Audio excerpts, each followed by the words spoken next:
sholawat ashil. Sholawat ashil ini bermanfaat kalau rutin kamu baca, bisa menjadi benteng bagi kamu dari kejahatan orang-orang yang hendak berniat jahat kepada kamu. Cak, perhatikan kalimatnya. Allahumma sholli ala sayyidina Muhammad wa asghilis zalimin bizzalimin.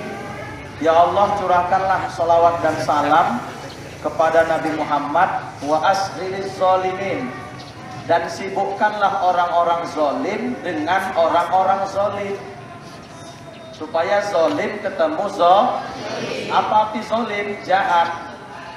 Orang yang jahat, sibukkan mereka bersama orang-orang yang jahat. Itu maksudnya apa? Supaya nggak ke kita kejahatan dari orang-orang jahat tersebut. Dulu para kiai-kiai kita di Nusantara selalu membaca ini setiap menjelang sholat maghrib di masjid-masjid di saat musim penjajahan Belanda. Zolim yang dimaksud di sini dulu ditujukan khusus untuk orang Belanda, supaya orang zolim sibuk dengan orang-orang zolim. Itu dulu. Nah, jika ini dimanfaatkan, diamalkan oleh kita, juga berkhasiat sama, supaya kita terhindar dari kejahatan orang-orang yang ingin berbuat jahat. Percaya nggak kamu kalau di dunia ini ada yang jahat? Ingat rumusnya, setiap ada Nabi Muhammad, pasti di sana ada Abu Lahab atau Abu Bakar. Setiap di sana ada Nabi Muhammad, pasti di sana ada Abu. Di saat ada kebaikan, pasti ada, karena Nabi Muhammad simbol kebaikan, Abu Lahab simbol kejahatan. Baik, pertanyaan sama kamu, sudah baikkah akhlak kamu? Belum semua. Cak, jawab jujur. Sudah baikkah akhlak kamu? Apa mau kamu terus begini? Hah? Betul? Betul? Ingin berubah? Ingin jadi baik? Ingin disukai oleh orang lain? Ingin dicintai orang tua? Perbaiki akhlak kamu. Merinding bapaknya, Cak. Nampak merinding? Betul, demi Allah. Jangan, betul. Jarang-jarang bapak ngomong merinding. Bisa jadi malaikat hadir di tengah-tengah kita ini, menyaksikan janji kamu semua. Karena orang yang punya akhlak yang baik akan dicintai siapapun. Teman cinta, guru sayang, orang tua apalagi, Allah dan Rasulnya apalagi. Jelas ya? Ingat, berubahnya atau tidaknya seseorang itu bukan tergantung guru, bukan tergantung siapa, itu kembali kepada kamu semua. Innallaha la yughayyiru ma biqaumin. Ada misalnya, Bu? Innallaha la yughayyiru ma biqaumin hatta yughayyiru ma bi anfusihim. Allah tidak merubah keadaan satu kaum, Allah tidak merubah kamu kecuali kamu sendiri yang. Bapak ulang, Allah tidak merubah keadaan seseorang kecuali kamu sendiri yang. Mau nggak berubah jadi baik? Halo, mau nggak berubah jadi baik? Yang sudah baik berubah jadi lebih baik? Kembali kepada diri kamu. Diri kamu di sini maksudnya apa? Kolbu. Apa kolbu? Hati. Ingat kata Nabi, pada setiap jasa seseorang ada segumpal daging. Apabila baik daging itu, baiklah seluruhnya. Tapi bila buruk daging itu, buruklah semuanya. Apa yang dimaksud di sini? Ala wahiyal kolbu. Kolbu. Apa itu? hati kembali.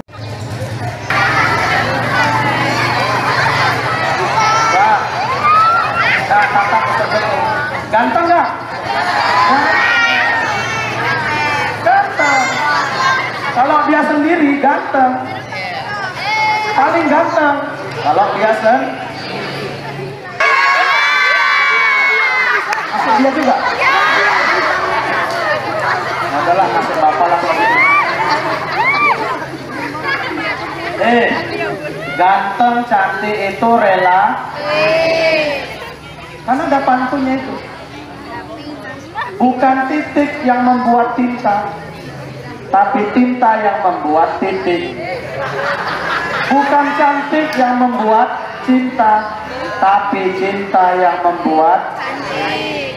Kenapa Bapak bilang sekarang ini kamu cantik semua? Karena Bapak cinta sama kamu.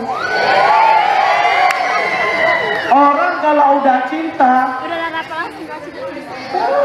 yang jelek nampak cantik, suara cempreng nampak indah, lautan luas pun akan. Itulah kalau udah cinta. Maka buat selalu guru kamu cinta sama kamu. Jangan sampai guru kamu itu benci sama kamu. Karena orang kalau udah benci semuanya nampak jelek. Betul nggak?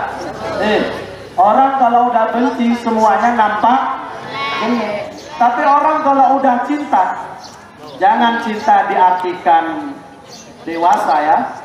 Sama kita wajib saling mencintai.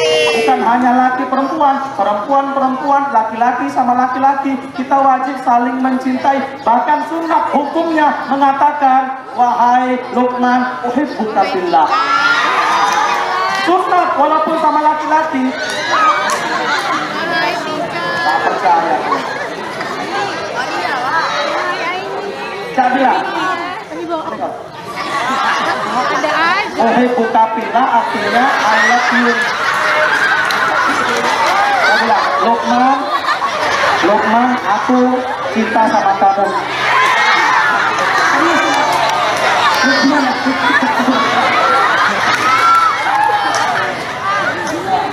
Nah dulu. Kok terus pegang-pegangan gitu kan? Ini belum. Saudaraku, aku cinta sama kamu. Aku pun cinta. Karena kalau udah cinta, akan siap untuk berkorban untuk yang dicintai. Jika teman yang dicintainya susah, dia siap untuk menolong, siap untuk membantu. Itu jangan diartikan yang macam-macam dulu. Paham kira-kira? Oleh karena itu, karena Bapak hari ini cinta sama kamu, Bapak lihat nampak cantik semua. Bapak lihat nampak ganteng semua.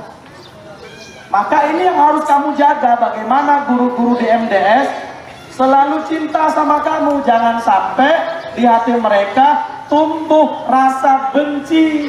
Paham? Kalau udah benci, gak ada cantiknya kamu. Jelek semua. Paham ya? Paham? Baik. Belum sampai di sini, wajah belum final. Terakhir, di saat aku telah melihat akhlaknya, perilakunya, tingkah lakunya, maka yang kupilih tentu dia yang punya akhlak, perilaku, perbuatan yang indah dan baik. Biarpun wajahnya hancur, namanya jelek, tapi kalau kelakuannya baik, ini yang layak untuk kujadikan teman. Tapi perilaku memalukan, tak laku sama aku. Cabut. Senang gak kamu punya teman kalau belajar tidur selalu? Tanya hati, senang? Tidak. Senang gak kamu punya teman kalau guru nerangkan belajar cerita aja? Senang? Itu hati nurani, karena hati cenderung kepada yang baik, Bang. Maka sebelum kita merubah orang, rubah diri sendiri. Ada istilah, orang sekarang mudah memberikan contoh, tapi payah untuk menjadi Jadikan diri kamu contoh yang baik buat teman kamu. Jadikan diri kamu sumber inspirasi buat teman kamu. Jadikan diri kamu sebagai sumber motivasi buat yang setuju? Setuju? Rasul bersabda, "Man sanna sunnatan hasanatan falahu ajruha wa ajru man amila biha." Siapa yang membuat satu kebaikan lalu ditiru oleh orang lain, yang niru dapat pahala, yang ditiru pun ngalir terus pahalanya. Kalau kamu menjadi sumber kebaikan buat yang lain, maka bercita-citalah kamu agar kamu bisa menjadi contoh yang baik buat yang lain. Setuju? Setuju? Tak tanya dulu, setuju? Janji tadi kan? Aku ingin berubah. Ingin wabarakatuh.